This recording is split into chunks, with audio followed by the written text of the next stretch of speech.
भगवान कृष्ण ने सुदामा को जो आशीर्वाद दिया, वही सुदामा आज भगवान की कृपा से 3 साल से भगवान के साथ रहने वाला सुदामा।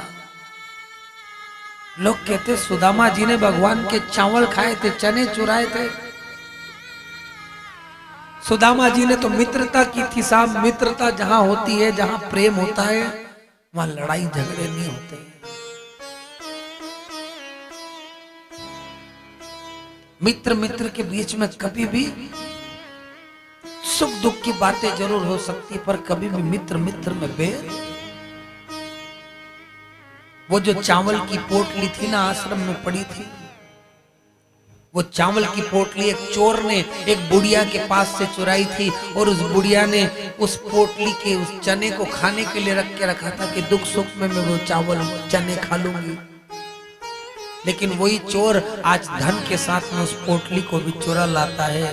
डोकरी आज उस चने की पोटली और उस धन के अभाव में श्राप देती है कि जो भी मेरी पोटली चुरा करके ले गया है और जो भी उस चने को खाएगा, जो भी मेरे दुख सुख के बचे हुए जो दाने थे उन दानों को ग्रहण करेगा, उस आदमी का जीवन, उस आदमी का पेट कभी भी भूख से नहीं भराएगा, वो सदी भूख से मरेगा।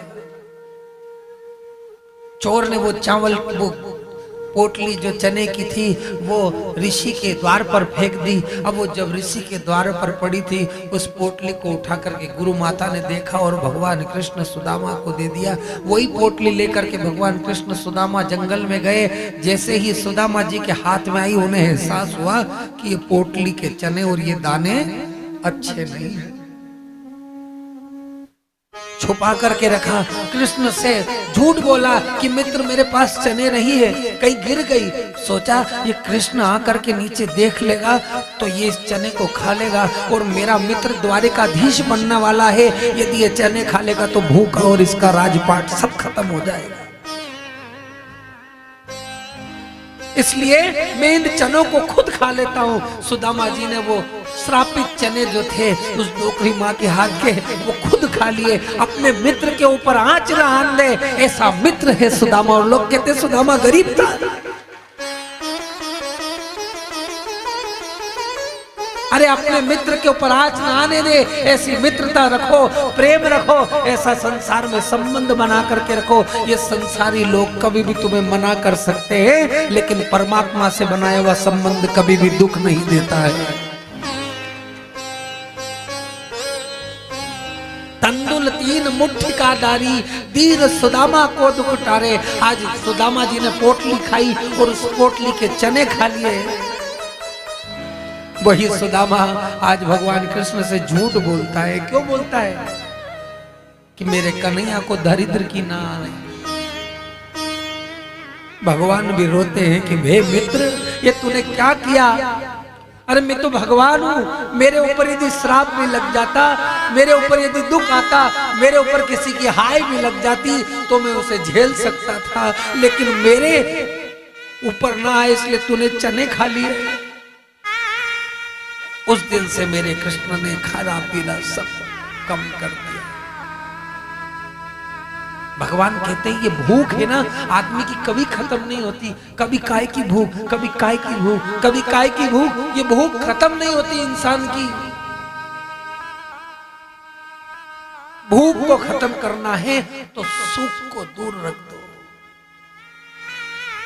जिसको सुख की इच्छा कम हो जाती है, उस आदमी की भूख भी कम हो जाती है। क्योंकि ये कलयुग है साहब। जो गुरु की शरण में रहता है, जो ज्ञानी होता है, जो शास्त्रों से जुड़ा रहता है, जो अपने माता पिता से जुड़ा रहता है, जो रोज प्रणाम करता है भगवान के मंदिर में जाके, जो रोज कथा सुनता है, उस आदमी की भूख भी खत्म हो जाती है और परमात्मा की कृपा भी चालू हो जाती है। इसलिए मित्रता कर लो, भगवान से प्रेम कर लो, भगवान को भाई बना लो, भगवान से हर संबंध जोड़ लो। सुदामा जी ने संबंध जोड़ा। दुख तो हुआ, दुख तो उठाना पड़ा। पत्नी है, 5 बच्चे हैं, सब भूख से परेशान हैं। आज सुदामा जी दौड़ करके पत्नी के पास जाकर के कहते, देवी 5 बच्चे हैं, कैसे पेट भरेंगे? 5 बच्चों का। सुदामा जी की पत्नी कहती है, नाथ बाजार में जाकर के कुछ लेकर के आए, धन नहीं है, लोग देते नहीं है, मन नहीं है, कीर्तन करे। परमात्मा का बैठ करके भगवान के सामने बैठ गए, कीर्तन करने लगे। आज कीर्तन करते करते करते उसके पास में दौड़ करके सुशीला के पास में बालक आता और कहता, माँ भूख लगी है, माँ 5 दिन हो गए, माँ 5 दिन से कुछ नहीं खाया, माँ भूख लगी है। माँ ने कहा, बेटा बेटा रुक जा, मैं तेरे लिए लाती हूँ। गई, चूल्हे पर लकड़ी लगाई, बेटे के सामने कुछ कंकड़ पत्थर डाले, पानी चढ़ा करके चूल्हे पर तपेली रख दी, ऊपर से ढाक दिया और कहा, बेटा बेटा बन रही है, रुक जा, बैठ जा। बेटा कहता, माँ 5 दिन से कुछ नहीं खाया, माँ भूख लगी, अब तो कुछ खाने को दे दो। सुदामा जी भगवान के सामने रोते और कहते, भगवान पाप मैंने किया है, दुख मैंने किया है, भगवान दारिद्रता मेरे ऊपर है, मेरे इन बच्चों का क्या कसूर है। हे लक्ष्मी मैया, हे नारायण, हे संसार के रचैया, हे संसार को चलाने वाले, मेरा क्या कसूर है। क्या मित्र के ऊपर आई हुई विपत्ति को अपने ऊपर ले लेना इतना भयंकर दुख का कारण बनती है। भूख से पेट में बच्चे के माँ भूख लगेगी, जब तक दूसरा, ऐसे सुदामा जी के 5 बच्चे थे, रोते जा रहे हैं कि माँ भूख लगी है। सुशीला जाती है चूल्हे के पास में, चूल्हे से राख निकाल करके अपने बेटे के पेट पर फेरते फेरते कहती कि बेटा बेटा बेटा, और वो बेटा जो है अपने प्राणों को अचेतन अवस्था में चला जाता है। सन्नाटा हो गया घर में, पांव मार रहे हैं, तड़प रहे हैं बच्चे। सुदामा जी भगवान के सामने पड़े हैं। सुदामा जी की पत्नी कह रही,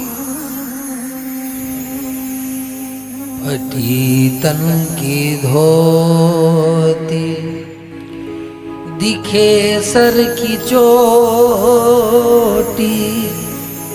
और बच्चे कहे मैया दे दो न रोटी।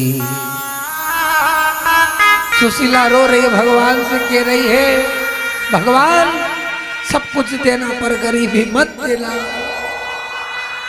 आपने भी तो गरीबी उठाई है,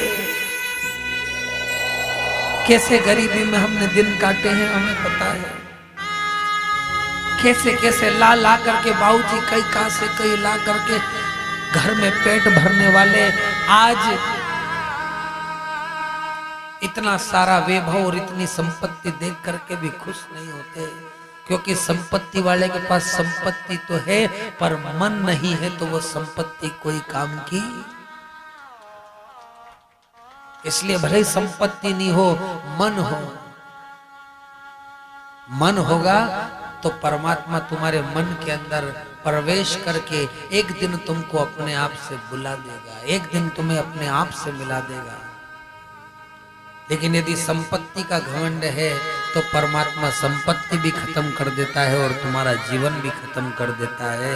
बाद में जो संपत्ति को कमाने के लिए हमने पूरा जीवन लगा दिया, एक अटैक की बीमारी से वह सारी संपत्ति लगी जाए और आखिरी में जो छोरा उड़ रहे नहीं के अबे तो घना लगे दे रहे, अबे तो रेन दो, डॉक्टर से की दो, अबे वेंटिलेटर से निकाल दे। क्यों? कि थोड़ा बहुत तो बच्चे के रखना पड़ेगा, नहीं तो फिर नुक्ता में कहीं लगाएंगा। कैसे कराना? तो समझना, आज धन का सदुपयोग कर लेना। आज हाथ में चाबी है, आज हाथ में सत्ता है, आज हाथ में संपत्ति है। आज सत्ता संपत्ति उसका उपयोग कर लेना, भगवान के कार्य में लगा देना। भगवान की कथा कराएंगे ऐसा संकल्प ले लेना। भगवान की कथा का संकल्प लेकर के यह भगवान कुछ बने कि नहीं बने, महाराज जीते जी कर दूं महाराज हाथ से। बाद में क्या पता हो कि न हो, क्या पता क्षण भंग